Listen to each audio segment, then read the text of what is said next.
नमस्कार, आप देख रहे हैं 4 PM न्यूज नेटवर्क और मैं हूं आपके साथ प्रगति ठाकुर। लोकसभा चुनाव के बाद से धीरे धीरे मोदी और बीजेपी की तानाशाही पर विराम लगता दिख रहा है। उनके सरकारी तंत्रों के षड्यंत्र में फंसे एक के बाद एक नेता जेल से बाहर आ रहे हैं और मोदी की विभाजनकारी नीतियों और उन नेताओं को किस तरह से फंसाया गया सभी पर्दाफाश भी कर रहे हैं, जिससे बीजेपी और मोदी की सच्चाई जनता के सामने आ रही है और मोदी की जमकर फजीहत भी हो रही है।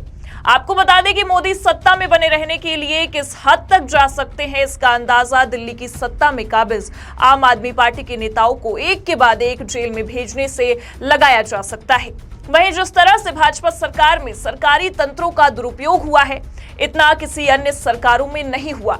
बता दें कि भाजपा की कूट रचित नीतियों को जनता भली भांति समझ चुकी है और उनके षड्यंत्रों में फंसे सभी नेता जेल से बाहर आ गए हैं।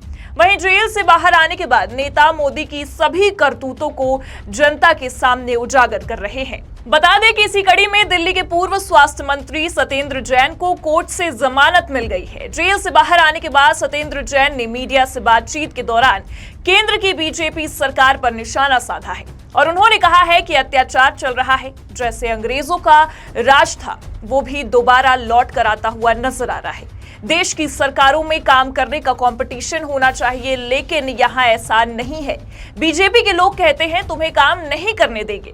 सत्येंद्र जैन ने अपने गिरफ्तारी को लेकर कहा है कि जो मोहल्ला क्लिनिक बनाए जा रहे थे, अस्पताल बनाया जा रहा था, यमुना नदी को साफ किया जा रहा था, उनके कामों को रोकने के लिए मुझे गिरफ्तार किया गया था। बीजेपी अरविंद केजरीवाल द्वारा करवाए जा रहे सभी कार्यों को रोकना चाहती थी। अगर संविधान नहीं होता तो केंद्र सरकार उन्हें भी फांसी पर लटका देती।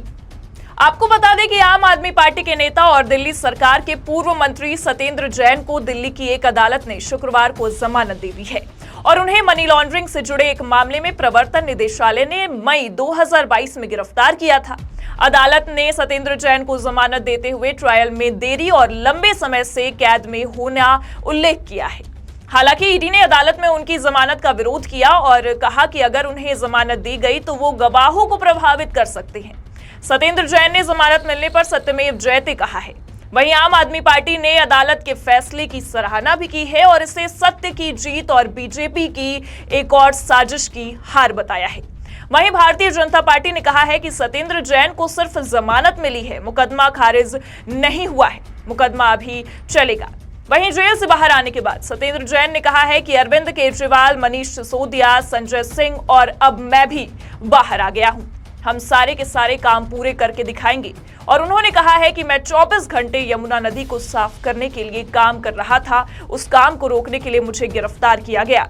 अब यमुना नदी को साफ करके दिखाएंगे। दिल्ली के मुख्यमंत्री आतिशी, आम आदमी पार्टी के मुखिया अरविंद केजरीवाल, मनीष सिसोदिया, भगवंत मान, संजय सिंह, गोपाल राय समेत आम आदमी पार्टी के तमाम नेताओं ने अदालत के फैसले का स्वागत किया है और इसी के साथ बीजेपी पर भी निशाना साधा है।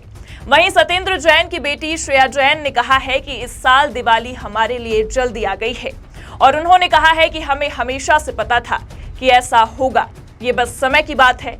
हम बहुत खुश हैं कि अदालत ने हमें न्याय दिया है। इस पल को सेलिब्रेट करने के सवाल पर उन्होंने ये भी कहा कि मुझे लगता है कि इस साल दिवाली हमारे लिए जल्दी आ गई है, हम खुश हैं और हम उनका बड़े उत्साह से स्वागत करेंगे। आपको बता दें कि अदालत ने मुकदमे में देरी और 18 महीने की लंबी कैद को ध्यान में रखते हुए सत्येंद्र जैन को जमानत दी, साथ ही 50,000 की जमानती बॉन्ड की शर्त भी लगाई। स्पेशल जज विशाल गोगने ने कहा है कि अभियुक्त को राहत दिया जाना चाहिए। सत्येंद्र जैन के वकील विवेक जैन ने मीडिया से बात करते हुए कहा है कि उन्हें अनुच्छेद 21 के तहत ये अधिकार है कि अनिश्चित काल तक जेल में न रखा जाए, खासकर तब जब मुकदमा शुरू भी न हुआ हो। और उन्होंने बताया है कि उनकी जमानत के लिए अदालत ने कोई विशेष शर्त नहीं रखी है, केवल सामान्य शर्तें रखी गई हैं। 50,000 रुपए का बेल बॉन्ड जमा करने को कहा गया है, जो कि हमने कर दिया है। साथ ही आपको बता दें कि वहीं दिल्ली के पूर्व मुख्यमंत्री और आम आदमी पार्टी के मुखिया अरविंद केजरीवाल ने सत्येंद्र जैन को जमानत मिलने के बाद प्रधानमंत्री नरेंद्र मोदी पर निशाना साधा है। केजरीवाल ने सोशल मीडिया पर पोस्ट करते हुए लिखा है कि सत्येंद्र जैन को भी 2 साल से ज्यादा जेल में रहने के बाद बेल मिल गई। इनका कसूर क्या था?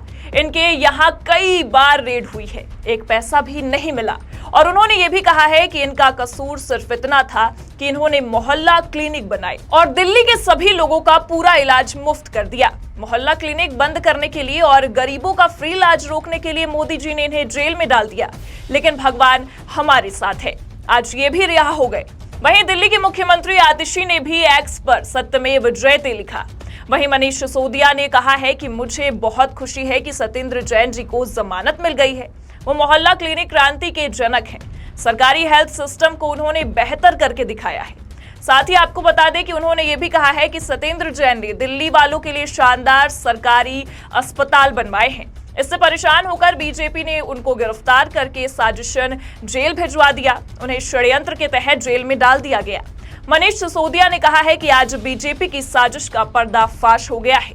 वहीं आज नरेंद्र मोदी और बीजेपी को सत्येंद्र जैन से और दिल्ली की जनता से माफी मांगनी चाहिए। वहीं संजय सिंह ने दावा किया कि जेल में रहने के दौरान सत्येंद्र जैन का वजन 36 किलो कम हुआ है। साथ ही उन्होंने पीएम मोदी और अमित शाह पर निशाना साधा है। संजय सिंह ने कहा है कि सत्येंद्र जैन का वजन 36 किलो कम हो गया और उन्हें और उनके परिवार को बहुत कुछ सहना पड़ा। पीएम मोदी और अमित शाह ने उन्हें तोड़ने की हर संभव प्रयास और कोशिशें की, लेकिन वे सफल नहीं हो पाए।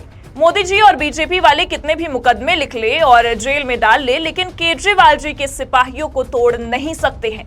वहीं पंजाब के मुख्यमंत्री भगवंत मान ने कहा है कि सच्चाई की जीत हुई है। दिल्ली के पूर्व मंत्री सत्येंद्र जैन जी को राउज एवेन्यू कोर्ट ने मनी लॉन्ड्रिंग मामले में जमानत दी। 2 साल की गिरफ्तारी के बाद आखिरकार सत्य की जीत हुई है। आपको बता दें कि सत्येंद्र जैन दिल्ली सरकार में मंत्री रहे हैं। उनके पास दिल्ली के गृह और स्वास्थ्य विभाग के अलावा ऊर्जा, पीडब्ल्यूडी, उद्योग, शहरी विकास, बाढ़, सिंचाई और जल संसाधन जैसे विभागों की जिम्मेदारी थी। जैन दिल्ली के शकूर बस्ती से विधायक हैं और अरविंद केजरीवाल के सबसे नजदीकी सहयोगियों में शुमार हैं। जैन 2011 में अन्ना हजारे के नेतृत्व में शुरू हुई एंटी करप्शन मूवमेंट में शामिल थे। इसके ठीक 1 साल बाद जब आम आदमी पार्टी का गठन हुआ तो वो केजरीवाल के साथ इसमें शामिल हो गए। जैन को 2017 में दर्ज मनी लॉन्ड्रिंग से जुड़े एक केस में गिरफ्तार किया गया।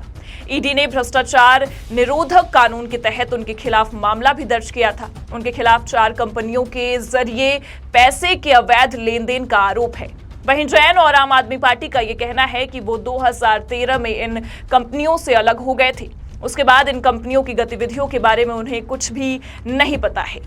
बता दें कि जैन के खिलाफ पहले भी भ्रष्टाचार के मामले दर्ज हुए हैं। सीबीआई ने 2018 में पीडब्ल्यूडी की एक क्रिएटिव टीम को टेंडर देने में कथित अनियमितता के मामले में भी उनके खिलाफ केस दर्ज किया था। 2016 में जैन के आर्किटेक्ट बेटी को भी लेकर विवाद हुआ। आरोप लगा कि जैन ने अपनी बेटी को मोहल्ला क्लिनिक का एडवाइजर बनाया। विवाद होने पर उन्होंने इस्तीफा दे दिया। जैन ने यह भी कहा कि ये मानद पद था, इसके लिए उनकी बेटी को कोई वेतन नहीं दिया जाता था। वहीं इन सभी आरोपों और ईडी के छापे के चलते उन्हें 18 महीने तक जेल में रखा गया, जिसके बाद सत्येंद्र जैन को भी अन्य नेताओं की तरह जमानत मिल गई है। वहीं अब ये देखना होगा कि अरविंद केजरीवाल के सभी साथी बीजेपी की नीतियों का किस तरह से सामना करते हैं। ये तो आने वाला वक्त ही तय करेगा। इस खबर में फिलहाल इतना ही। ऐसी ही तमाम राजनीतिक खबरों के लिए बने रहिए 4 PM न्यूज के साथ। नमस्कार।